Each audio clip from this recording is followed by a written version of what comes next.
एक मोठी बातमी. पुण्यामधील मुंढवा येथील जमीन खरेदी गैरव्यवहारात पार्थ पवार यांचं कुठेही नाव नसल्याचं महसूल विभागाचे अतिरिक्त सचिव विकास खारगे समितीच्या अहवालामधून स्पष्ट झाल्याची माहिती मिळतेय. या व्यवहारामध्ये नाव किंवा स्वाक्षरी नसल्यानं पार्थ पवार यांना निर्दोषत्व मिळाल्याची माहिती मिळतेय. या जमीन व्यवहारामध्ये प्रत्यक्ष सहभागी असलेले अमेडिया कंपनीचे संचालक दिग्विजय पाटील, कंपनीला जमीन विक्री करणाऱ्या शीतल तेजवानी आणि संबंधित नोंदणी अधिकारी यांना दोषी धरलेलं असून अमेडियाकडून व्यवहाराचे 21 कोटी रुपयांचे मुद्रांक शुल्क वसूल करावे अशी शिफारस या अहवालामधून करण्यात आली आहे. तर या सगळ्या संदर्भात संजय राऊत यांनी नेमकं काय म्हटले आपण पाहूया.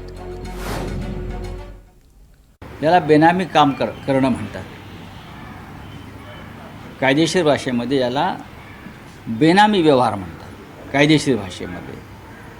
पण अर्थात आता सरकार त्यांचं आहे, मुख्यमंत्री त्यांचे आहेत, त्यांचा पक्ष स्वतः देवेंद्र फडणवीस चालवत आहेत. अशा वेळेला महाराष्ट्राची जनता काय करू शकते? काही नाही करू शकत.